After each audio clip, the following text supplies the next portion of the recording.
Bonjour à tous et bienvenue pour ce deuxième épisode d'un podcast qui n'a toujours pas de nom. Aujourd'hui, j'accueille Yacine. Yacine, merci d'avoir accepté l'invitation. Alors Yacine, on s'est rencontrés lors d'un événement business à Dubaï, qui est organisé par Maxime de Mage. Et écoute, je vais te laisser te présenter pour commencer. Merci à toi. Salut Lial. Bonjour à tous. Donc moi c'est Yacine. Tout le monde m'appelle Yass. Je suis investisseur immobilier depuis plus de 5 ans. Donc j'ai investi pas mal en France sur l'investissement immobilier locatif. Notamment sur les colocations, immeubles de rapport. Et voilà. Et maintenant je suis souvent à Dubaï pour pourquoi pas investir. Voilà, ici. du coup, c'était ça un peu l'intérêt d'avoir un intervenant comme toi, parce que tu es un investisseur. Alors, toi, en France, pour le moment, c'est ça ? Pour le moment, et en France. Ok, et donc tu as une stratégie bien précise et qui porte ses fruits, puisque aujourd'hui, si je dis pas de bêtises, tu es à plus de 40 biens. C'est ça, ouais, c'est ça. D'accord. Ouais. Et donc toi, tu t'orientes uniquement sur donc comme tu disais, du long terme, le locatif long terme, pas de court terme. C'est ça. En fait, moi, j'aime bien que ce soit passif. Ce qui a toujours marché depuis des années, en fait, je le reproduis sur ma stratégie. Okay. Donc, d'acheter des appartements longue durée pour des familles ou autres. Voilà, moi, c'est ça ma stratégie. Et j'aime aussi surtout acheter des immeubles, parce que du coup, en un immeuble, tu as plusieurs lots. Ouais. Donc, ça permet de scaler beaucoup plus rapidement. Okay, en un bien, en fait, tu achètes plusieurs appartes. Donc, c'est comme ça que tu développes. Et j'imagine rapidement. Mieux négocier ton prix de départ. Exactement, ouais. Du coup, quand tu fais le calcul au prix au mètre carré, il est beaucoup plus intéressant. D'accord, ok. Et tu n'as jamais essayé le short terme ? Tu es resté sur ta stratégie de départ Alors, j'ai essayé au début, parce qu'au début, j'ai commencé l'immobilier par des colocations. Et j'ai pris un appartement de 80 mètres carrés, je l'ai divisé en 4 chambres. Et en fait, je suis arrivé au mois d'avril et en fait, il n'y avait pas trop de demandes de colocataires, de colocation. Donc, en attendant août-septembre, je savais qu'il y allait avoir une grosse demande. Ouais. Je l'ai mis en short terme. Et là, c'était ouf parce que j'ai fait des gros chiffres. Ouais. Mais malgré ça, tu t'es dit, après, c'est peut-être le passif qui l'a emporté. Ouais, oui, j'aurais pu continuer. C'est plus simple à scaler, j'imagine. C'est plus simple et je préférais que ce soit plus passif. Ouais. Et je préférais vraiment rester sur une colocation. Et tu penses que tu aurais pu scaler en faisant du short terme, ou alors c'était vraiment pour toi beaucoup plus simple de faire donc la stratégie que tu as, donc viser les familles qui vont sûrement donc rester plus longtemps dans les appartements, qui vont te demander moins de travail, de renouvellement, ce genre de choses. Parce qu'en fait, moi, c'est sur ce bien-là, j'ai eu la chance du débutant, on va dire. Okay. En fait, toutes les planètes sont alignées sur mon premier investissement. Parce que de base, c'était destiné à la colocation. Donc normalement, je devais louer à la chambre. Et en fait, lorsque je l'ai mis sur Airbnb, j'ai eu, vu que c'est 4 chambres et que c'est une grande surface, il n'y a pas beaucoup demandé, c'est pas très demandé. Ouais. Et en fait, j'avais pas mal de demandes des entreprises. Et en fait, du coup, c'était une entreprise de Paris qui venait dans ma ville pour justement louer à leurs ouvriers pour qu'ils puissent passer la semaine de lundi à vendredi chez leurs clients. Et en fait, ils ont adoré l'appartement. Ils ont kiffé. Et du coup, ils voulaient revenir. Et ils avaient signé un contrat avec une société dans ma ville pour 3 ans. Et ils m'ont dit, nous, on veut votre appartement pour 3 ans. Trop bien. Et j'ai adoré. Je fais, waouh, c'est fou. Et du coup, maintenant, il restait juste à fixer le prix. Ouais. Et en fait, je suis parti du prix Airbnb et je leur ai fait une réduction par rapport à ça. Trop bien. Donc, ah oui. Et du coup, plus cher que le marché finalement. Largement. Parce qu'en fait, moi, j'étais sur une niche parce que j'étais l'un des seuls dans ma ville à avoir un appartement de 80 mètres carrés, 4 chambres, tout meublé, avec tous les facilities que tu peux trouver, avec machine à laver, micro-ondes, il y a vraiment tout. C'était rare. Souvent, électricité, etc. inclus. Tout inclus. Ouais, okay. Tout inclus. Femme de ménage une fois par semaine. On pouvait même changer les draps avec les serviettes. Donc c'était vraiment, eux, ils arrivaient le lundi, ils repartaient le vendredi. Ils avaient rien à faire en fait. Ok, trop bien. Juste, ils venaient pour la semaine, pour travailler. Donc c'était parfait pour eux. Dans la ville, il y avait quasiment que moi finalement. Donc je pouvais fixer le prix que je voulais.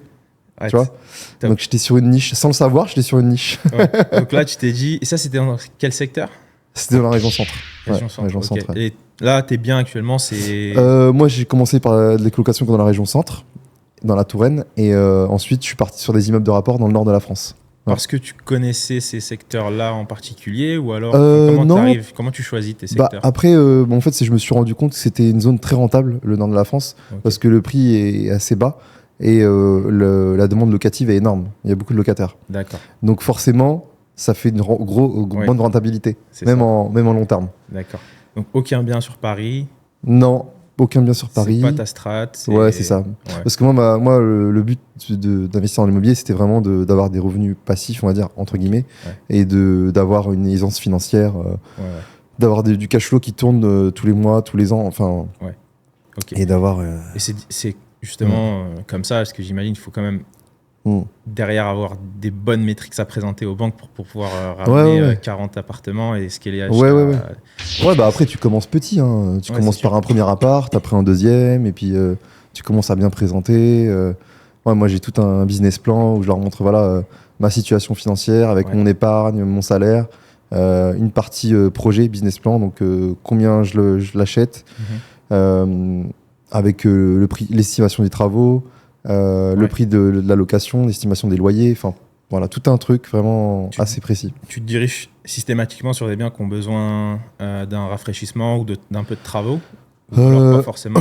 Ouais, au début, pour les colocations, oui. Que des biens avec travaux, parce que du coup, j'avais tout à refaire. Je pétais des cloisons, Ouais. je refaisais des Partir cloisons, d'une feuille blanche. beaucoup de modifications. Et ouais, j'adore faire ça vraiment, tout mettre à plat pour après réagencer comme je veux. En plus, c'est moi qui faisais les plans, donc Ok, c'est parfait. Et voilà, tout est optimisation d'espace. Et ensuite, sur les immeubles de rapport, là, c'est un peu différent. Là, c'est pas spécialement de travaux. Moi, j'achète des immeubles déjà loués, sans travaux. Donc, ça permet d'aller plus vite, en fait. Ok, Parce qu'en d'accord. fait, dès le premier mois, j'ai déjà les loyers qui tombent. Ouais. Et ça permet de rassurer la banque aussi, parce que du coup, bah, ils ont déjà les loyers qui sont en face. Tu vois. Ok. Donc, ça permet de sécuriser tout le monde. Donc, Ça permet de... Voilà, tu es dans un cercle où tu sais que la banque va te faire confiance. Ouais, c'est ça. Parce que sur les opérations précédentes, ça s'est Ouais. bien passé. C'est ça. D'accord. Ça permet. Et c'est beaucoup plus compliqué maintenant avec les banques ou alors tu trouves que ça change absolument Franchement, rien? pas spécialement. Parce que finalement, les banques, elles veulent toujours. C'est une société commerciale, la banque. Ouais. Donc, ce qu'elle veut, c'est vendre des produits. D'accord. Donc, le prêt est un produit. Donc, C'est ça. elles voudront toujours continuer à Exact. travailler. C'est juste que ça s'est durci au niveau règles avec le HCSF.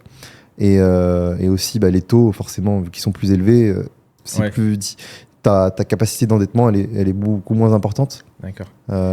Donc, oui, forcément, c'est plus compliqué d'avoir des financements, Ouais. mais pas impossible. Et je pense qu'avec la bonne manière et si on se professionnalise, il y a toujours moyen de C'est ça. continuer. Sachant que si tu peux, enfin, c'est vrai que c'est peut-être un peu plus compliqué, que les taux sont plus élevés, mais finalement, si tu arrives à avoir à contracter un prêt pendant que les taux sont plus élevés, ça t'empêche pas de renégocier quand les taux Bien sûr. Et donc éventuellement de faire une plus belle opération que ce que Bien tu sûr. pourrais. Et moi, je pense même que c'est une très bonne opportunité en ce moment d'investir, Ouais. parce que oui, les taux ils sont plus élevés, mais du fait que les taux sont plus élevés, il y a beaucoup moins d'acquéreurs qui sont sur le marché. Donc, il y a un gros pouvoir de négociation pour avoir des prix à la baisse. Donc, on peut avoir des prix plus intéressants, tenter des grosses négociations sur les prix, et ça permet d'avoir un prix moins cher.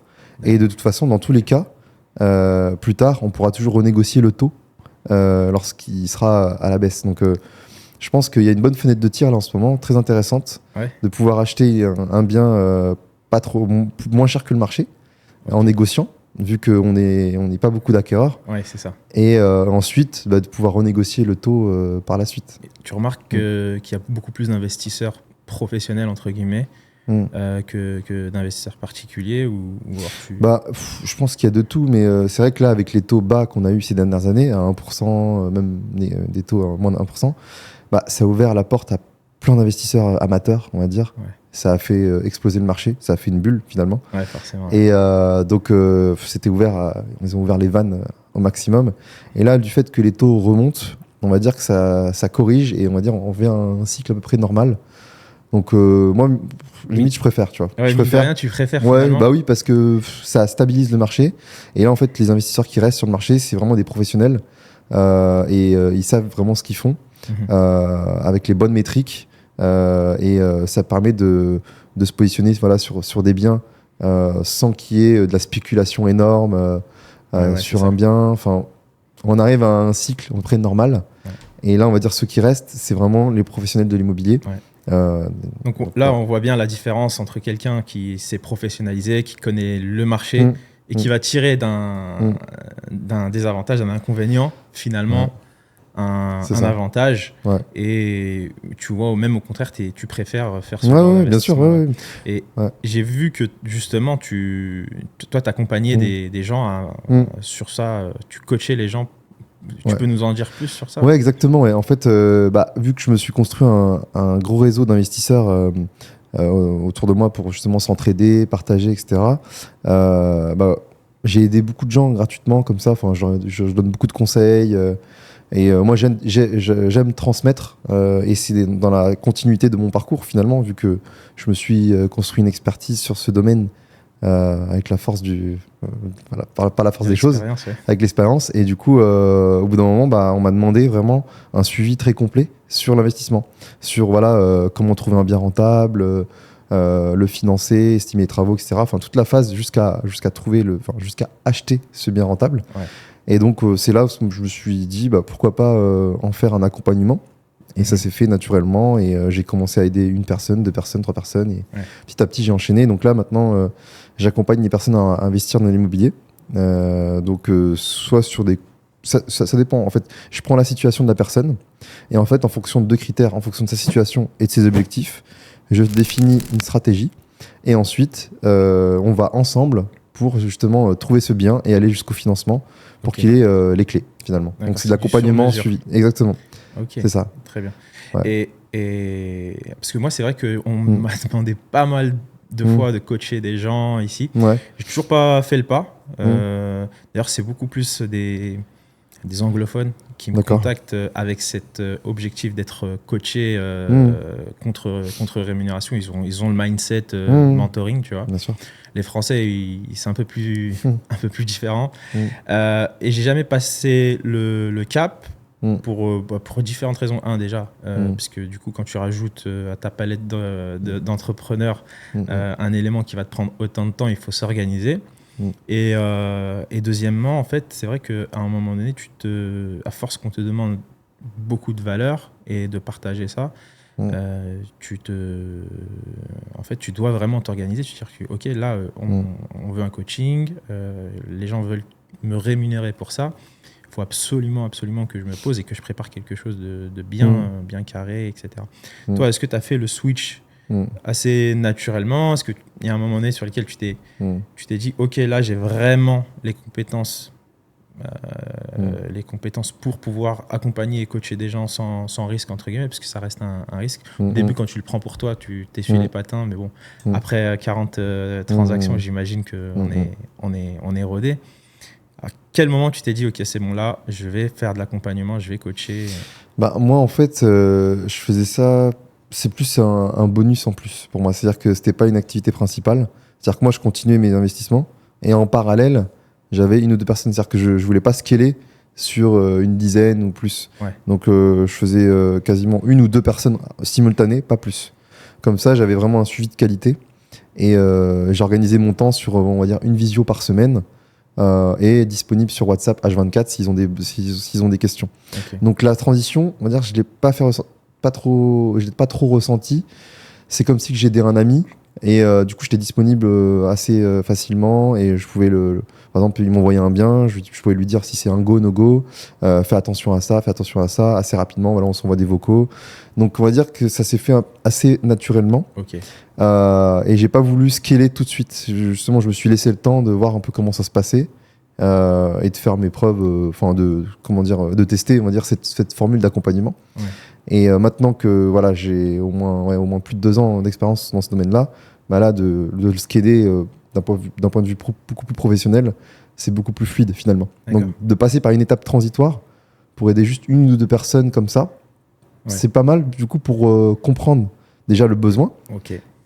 Qu'est-ce que la personne attend de cet accompagnement et ensuite de pouvoir proposer un programme beaucoup plus complet par la suite. Je pense que ça peut être bien d'avoir cet espace transitoire, ce process. C'est un petit retour d'expérience. Ouais, déjà. exactement. Ouais. Déjà de prendre 1 ou 2 personnes déjà pour commencer, pour voir un peu comment ça se passe. Voilà, juste l'aider un peu comme ça.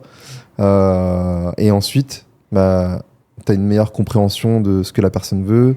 Toi-même, tu vois ce que t'aimes aussi, de comment tu veux articuler ton programme. Ouais, aussi, ouais. Ça te permet d'avoir un premier test, je pense. Et aussi de pas partir sur une usine à gaz dès le début en mode ouais, voilà, je fais tel programme, je passe tant de temps dessus, tu vois. Ouais, bien sûr. Ça permet d'avoir une transition assez simple et naturelle, je trouve. Ouais.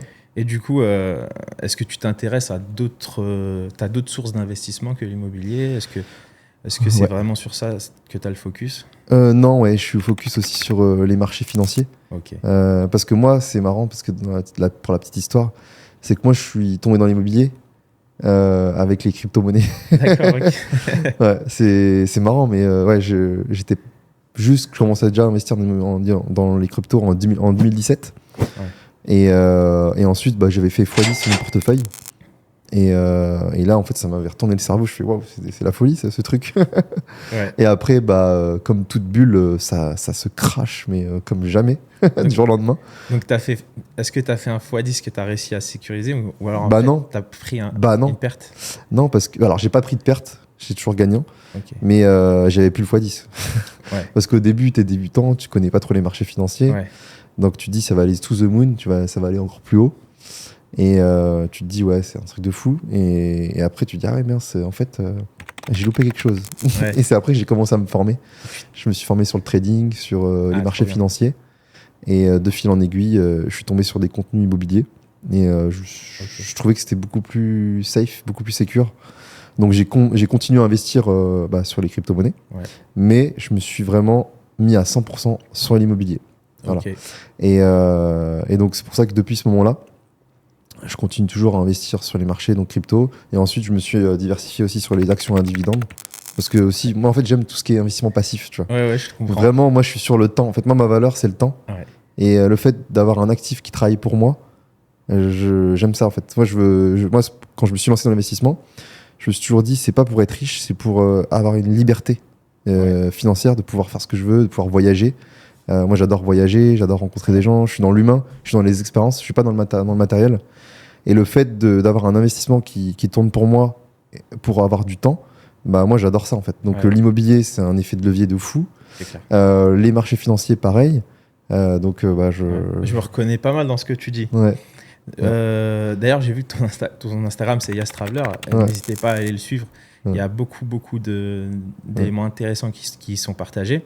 Et j'imagine que du coup, les voyages, même si c'est plus trop un contenu voyage que tu partages, mais j'imagine que c'était pour ça que tu avais fait. Oui, c'était pour ça, bien sûr. Pour ça. Mais je me reconnais beaucoup dans ce que tu dis. Donc déjà, on a honnêtement, on a les mêmes strates, entre guillemets, en tout cas le même, le viseur est orienté dans le même sens. C'est-à-dire que moi aussi, j'aime tout ce qui est passif. Et d'ailleurs, pour revenir à ce qui est coaching, c'est aussi un peu pour ça que je me lance pas.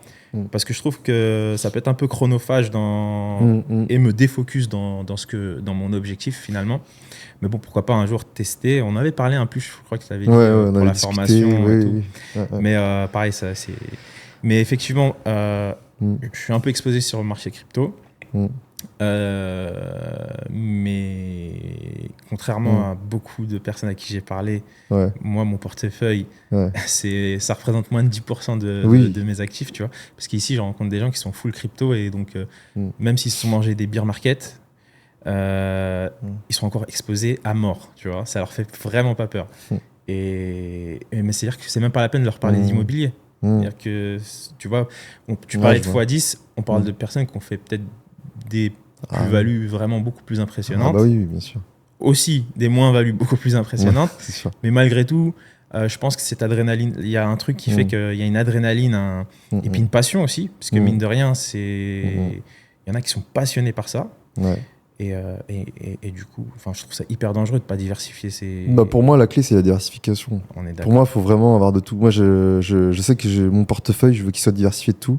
Donc, crypto, actions à dividendes, immobilier. J'achète même de l'or aussi. Plus pour une sécurisation. Donc, hors physique. Et du coup, ça permet de vraiment être le plus diversifié possible. Comme ça, en fait, sur des cycles assez longs, moi, j'ai toujours une vision long terme. Je sais que les actifs bougent. Et en fait, sur le long terme, ça permet de se sécuriser Ouais, financièrement. exactement. Donc, si tu rencontres mettons qu'il y ait une petite crise de l'immobilier, Ouais, sur les marchés boursiers, ça peut être c'est ça. souvent en plus, c'est entre guillemets corrélé dans le bon sens. C'est-à-dire que quand ça pète d'un côté, ça monte de l'autre. Et ça te permet de pas toi faire banqueroute, tout simplement. Exactement, ouais, exactement. C'est super important de. Ouais, et est-ce que tu as jusqu'où tu vas? Est-ce que tu as un objectif? Parce que là, tu me disais que tu avais 40 biens. Ouais. Est-ce que tu as un objectif sur lequel tu te bases ou Non, là, je fais faire une pause dans l'immobilier. Et là, le but, c'est vraiment de faire la transition vers justement l'accompagnement, mes foules. Ok. Et d'avoir un suivi assez complet avec un support de formation, accompagnement. Donc là, je vais faire une petite pause dans l'investissement. Et l'investissement se portera plus justement en immobilier à l'étranger, donc comme à Dubaï, par exemple. Bah, on va y venir, Voilà, justement. donc, La transition est toute c'est faite. ça, exactement. Pourquoi Dubaï? Comment tu as connu Dubaï? Qu'est-ce qui s'est passé? Moi, c'est assez marrant parce que du coup, moi, j'ai connu Dubaï grâce au Covid. Enfin, grâce au. Voilà. Comme beaucoup, finalement. Ouais, c'est ça, ouais, parce que grâce à la crise de 2020. Ouais. Et en fait, il y avait le premier confinement. Ensuite, il y a eu le deuxième confinement. Et le deuxième confinement, je voulais pas rester en France. je voulais pas. Et je voyais que Dubaï, tout était ouvert. Les restos, tout était ouvert. Il fallait juste porter le masque. Et du coup, je me suis dit, allez, go, on y va. Et donc, c'était ta première fois à Dubaï à ce moment-là? C'était ma première fois à Dubaï. Okay. Et là, j'ai vu Dubaï, mais je me suis dit, mais c'était comme dans un rêve. Vraiment, je te dis, comme dans un rêve. Incroyable. C'était la folie. Parce qu'en plus, ça faisait longtemps que je voulais y aller, mais jamais eu l'occasion. Et là, j'arrive et c'était fou, quoi.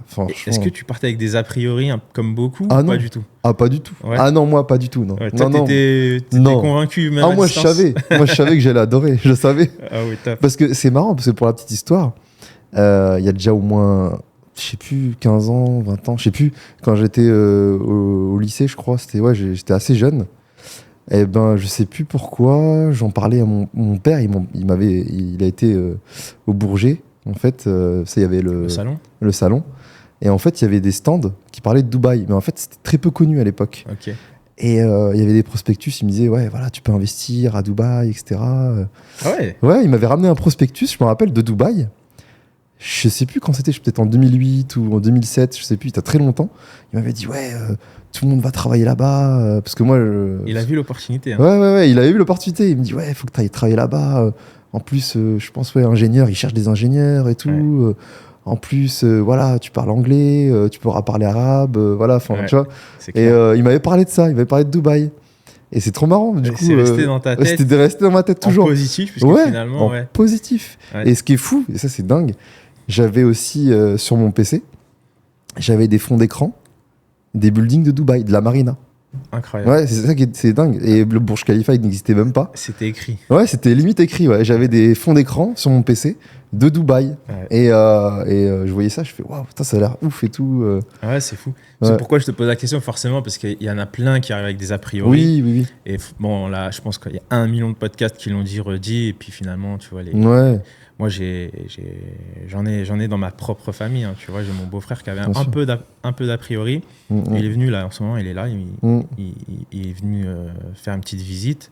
Il s'installe. Ah ouais. Il s'installe, tu vois. Putain, donc, c'est fou. C'est assez impressionnant l'effet que ça peut faire. Donc maintenant, je pense de moins en moins quand même, parce qu'il y a beaucoup plus d'informations, il y a beaucoup plus de retours d'expérience. Et puis finalement, les gens se rendent bien compte, en tout cas pour la France, ça devient tellement compliqué en France maintenant que finalement, on va dire, ça remet les pendules à l'heure et on est un peu moins entre guillemets réfractaire. Réfractaire. Et puis même on voit moins la France comme une issue. Et forcément, quand on s'intéresse à autre chose, entre guillemets, le viseur il se place sur quelque chose d'autre que là où on est. On se dit pourquoi pas, finalement on arrive à se convaincre assez facilement. Ouais, clairement. Et moi c'est pareil, hein, finalement moi ça fait 10 ans que je viens à Dubaï. Ah oui. J'ai tenté l'aventure il y a 10 ans, la première fois, et j'étais jeune, j'avais une vingtaine d'années, et j'étais dans moi je suis un ancien directeur d'hôtel, j'ai fait toute ma carrière en hôtel, en hôtellerie. Et mais à l'époque j'étais pas directeur d'hôtel, donc j'avais pas la même expérience que j'ai aujourd'hui. Et ce qui s'est passé, c'est que à l'époque, c'était déjà le déclin de l'expérience de la marque française, entre guillemets, à Dubaï, il y a 10 ans, en tout cas pour l'hôtellerie. C'était en 2014. C'était, je t'ai dit il y a 10 ans, c'est peut-être un peu moins finalement, mais c'était, j'avais une vingtaine d'années, quoi. Ouais, j'avais 22, 23 ans. D'accord. Ouais, c'est ça. Bah oui, c'est ça. C'est 2014, fou. Ouais. Et ce qui se passe, c'est que finalement, moi, je pensais que j'allais arriver avec mon expérience, mon anglais, ma fougue à venir trouver un poste, alors que j'avais à l'époque pas autant d'expérience que j'ai aujourd'hui.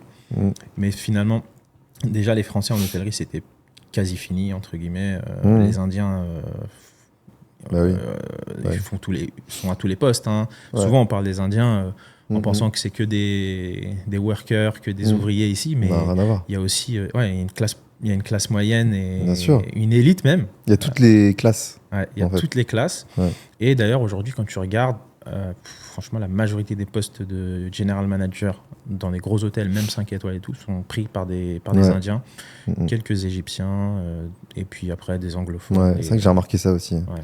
Je crois qu'il y a juste dans le Burj Al Arab où j'ai vu des Français. C'est possible. C'est l'un des rares. C'est possible. Parce que après, il y a quand même un élément, c'est que les meilleures écoles hôtelières sont suisses et françaises. Donc ça bougera jamais. Donc, en termes de personnel, pour avoir un certain niveau de... Parce que le niveau de service, il est incroyable, entre guillemets, à peu près partout. Mais quand tu touches à l'excellence, là, on parle vraiment des écoles françaises. Mais les écoles suisses, elles accueillent des étudiants du monde entier. Tu vois, Lausanne... c'est vrai. Mais d'ailleurs, Lausanne, il y a très peu de Suisses qui font l'école hôtelière suisse. Ah oui, c'est dingue ça. Beaucoup de Français, beaucoup d'étrangers. Si tu veux, l'hôtellerie, en Suisse, c'est un métier qui n'est pas valorisé, entre guillemets. Je vois. Ou alors après, attention, ils forment aussi des grands hôtel managers, etc. Mais quand on parle de service, à proprement dit, là, oui. D'accord. Mais du coup, quand je suis revenu, ça fait 10 ans. Je suis revenu ensuite... après, il y a aussi d'autres choses. C'est-à-dire que je suis venu, j'étais tout seul.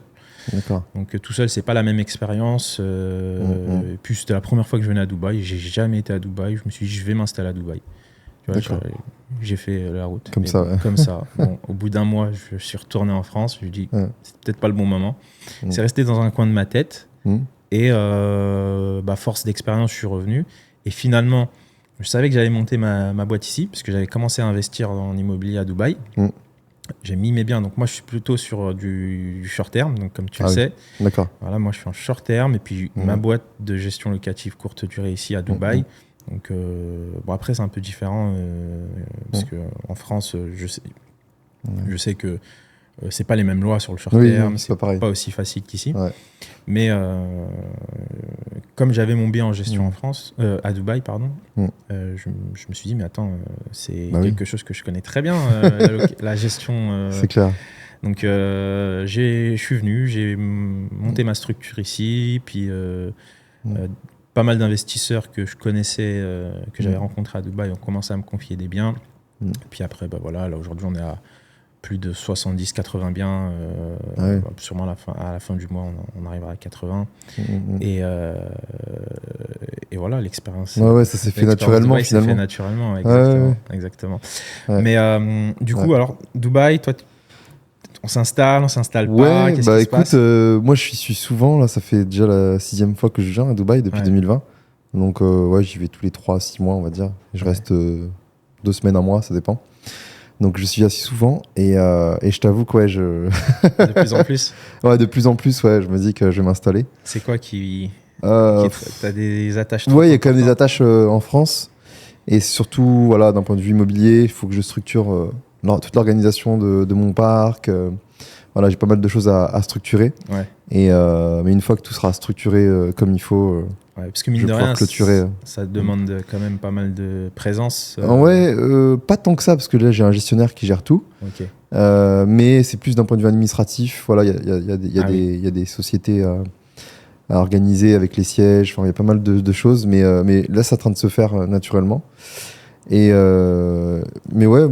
ça va se faire. Alors, en tout cas, ce qui est sûr, c'est que si je m'installe à Dubaï, ce sera surtout une partie de l'année, plus l'hiver. Ouais.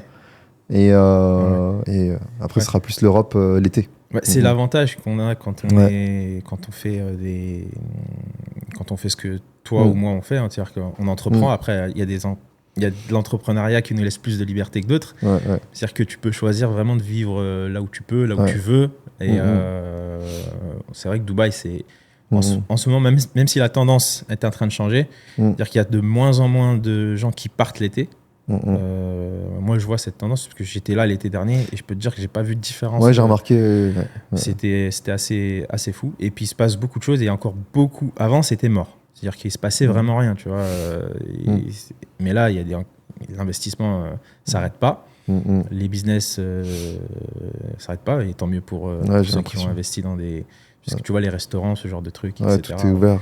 Tout est ouvert. Tout est ouvert et rempli. C'est ça qui est impressionnant. C'est ça qui est fou. Et donc, l'investissement immobilier. Ouais, c'est un peu. Oui. C'est quand même pas mal quand on a envie d'être libre, même si effectivement ça demande un peu d'organisation quand on a un parc aussi important que le tien.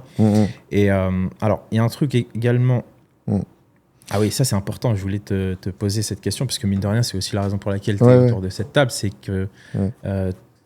Je vois que tu fais pas mal de networking. Ouais, énormément. Et à quel point c'est important pour toi d'avoir du réseau et de constituer un bon réseau dans ton métier, dans ton entreprise. C'est vrai que moi, j'ai vu la différence entre avant où je faisais pas de réseau et après. Et c'est vraiment game changer. Parce qu'en fait, au début, quand je commençais dans l'immobilier, voilà, je faisais un bien un bien par an, par exemple. C'était assez lent. Et dans l'immobilier, une fois que j'ai rencontré des investisseurs beaucoup plus avancés, j'avais une autre vision et je me suis dit qu'en fait, c'est beaucoup plus facile. Enfin, c'est possible de scaler beaucoup plus rapidement. Et c'est là que j'ai compris la clé et la puissance du réseau. Le fait de rencontrer une personne qui a réalisé un parcours que toi tu veux, mais en fait, tu te dis, ah oui, même si tu sais que c'est possible, le fait de rencontrer quelqu'un qui l'a fait, mais en fait, tu accèdes beaucoup plus à cette voie, finalement. Et tu te dis que c'est beaucoup plus possible de le faire. Et c'est game changer. Franchement, il n'y a aucune formation qui fait ce changement-là. Aucune. Tu peux faire toutes les formations du marché. Si tu n'as pas rencontré quelqu'un qui l'a fait, en fait c'est beaucoup plus difficile, ou alors il faut vraiment se mettre à fond, c'est possible, mais le réseau ça change tout. Et alors le réseau ça t'ouvre une vision, une ouverture d'esprit, ça t'ouvre des techniques en plus que tu vois pas ailleurs, ça t'ouvre une ouverture d'esprit, et surtout que moi le réseau je l'apprends de la bonne manière, c'est-à-dire que j'apporte beaucoup de valeur aux gens, c'est-à-dire que je suis vraiment dans le partage, je donne vraiment tout sans attendre en retour. Et c'est naturel chez moi parce que je m'intéresse naturellement aux gens. Et en fait, je vis dans un écosystème positif où forcément, ça crée une synergie. Je mets des gens en relation, donc les gens se rappellent de moi. Et en fait, j'apporte beaucoup de valeur. Et en fait, dans tous les cas, ça me revient toujours. Et c'est la puissance du groupe finalement. Donc seul, on peut aller loin. Mais ensemble, on peut aller beaucoup plus vite et beaucoup plus loin finalement. Et c'est surpuissant le réseau. Donc moi, je sais que par exemple, ça m'a ouvert un état d'esprit assez avancé. Et je sais que j'aurais jamais autant scalé dans l'immobilier si j'avais pas ouvert mon réseau. Ça, c'est clair et net.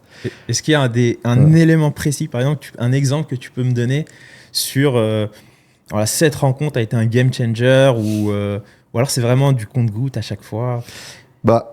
C'est plusieurs personnes assemblées qui font le puzzle en fait. C'est ça. C'est-à-dire que tu vas rencontrer cette personne-là, par exemple, il va dire moi j'achète des immeubles. Tu dis ah oui, ok, comment tu fais tout ça?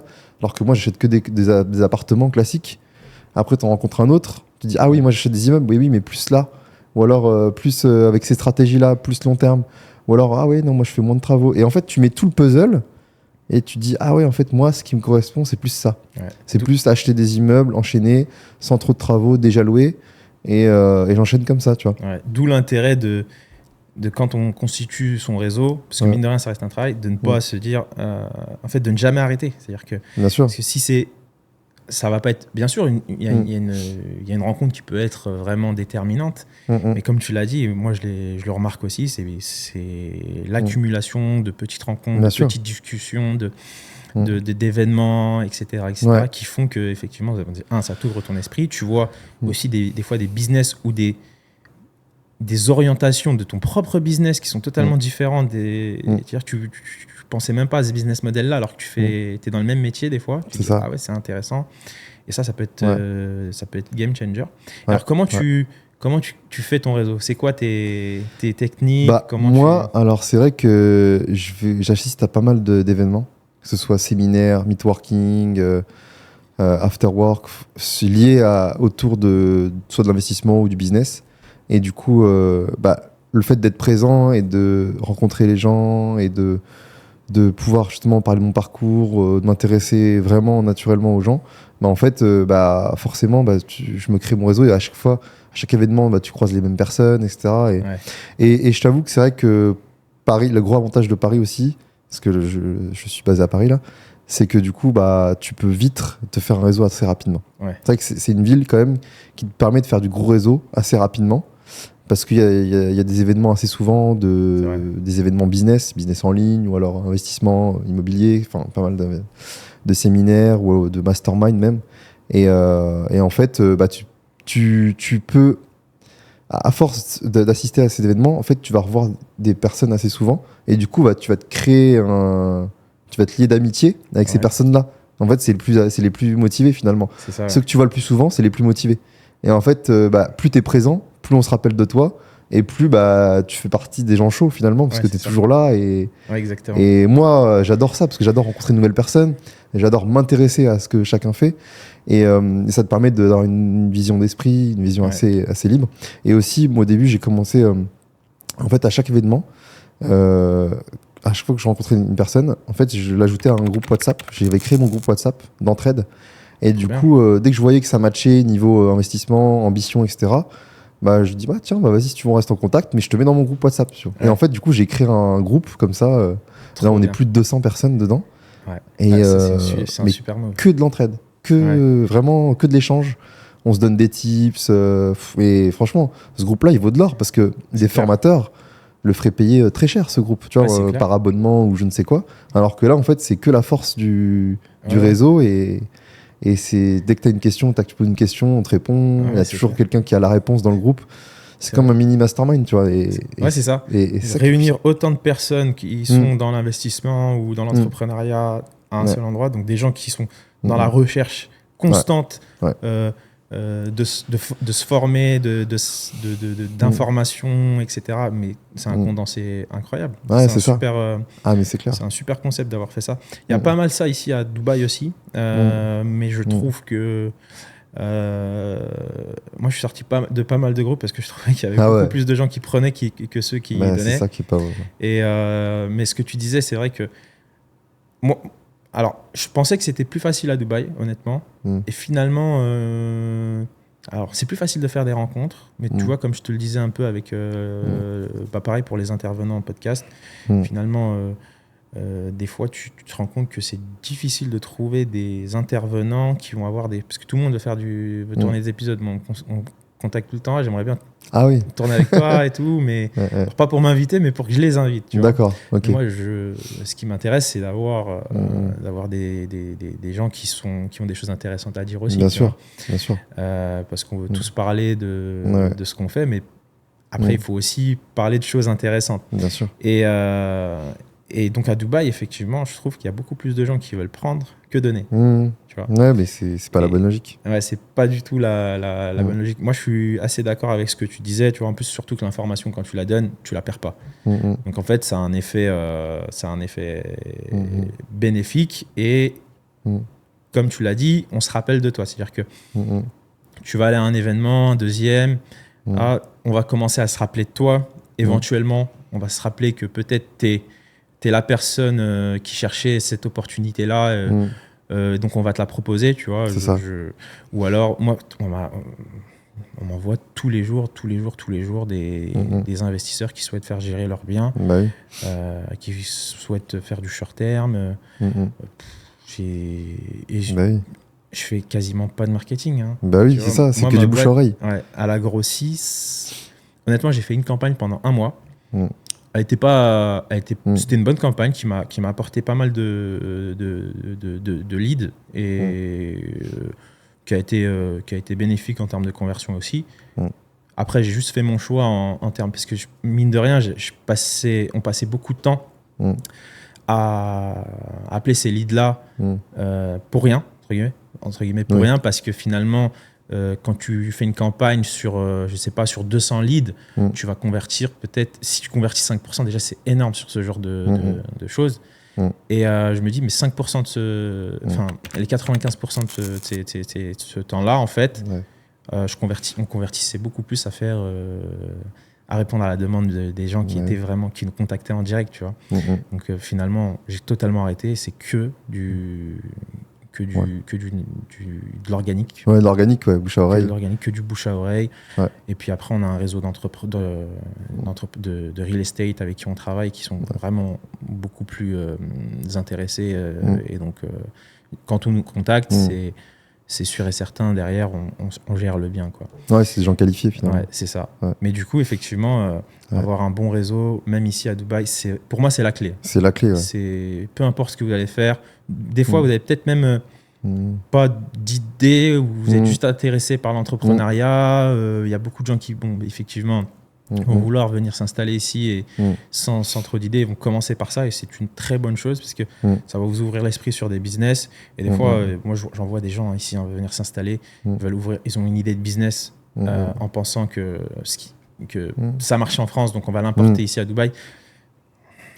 Éviter, plus de chances d'importer un truc de Dubaï vers la France et que ça marche que le contraire. Ici, il y a déjà tout qui est fait, c'est fini l'époque où tout était à faire. Et faut être très très très inventif pour pouvoir amener des nouveaux concepts ou des nouvelles idées ou améliorer des choses qui existent déjà. Je pense que c'est beaucoup plus intéressant.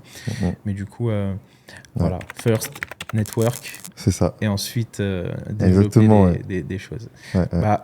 Yacine, merci pour toutes ces informations, pour le temps que tu m'as accordé ici pendant ce podcast. Si on veut te retrouver sur les réseaux sociaux, comment ça se passe ? On peut me retrouver sur Instagram, Yastraveler, avec 2 L. En description avec plaisir. Ton Instagram.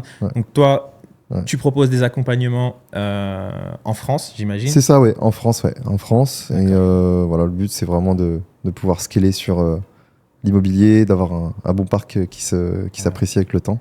Donc, si vous voulez faire partie des personnes qui vont être coachées par Yacine, et cet Instagram, n'oubliez pas cet Instagram qui vaut de l'or, n'hésitez pas à le contacter. Je vais laisser son lien en description. À bientôt. Merci beaucoup. Merci à toi. Merci. Ciao. Merci Lal. Salut.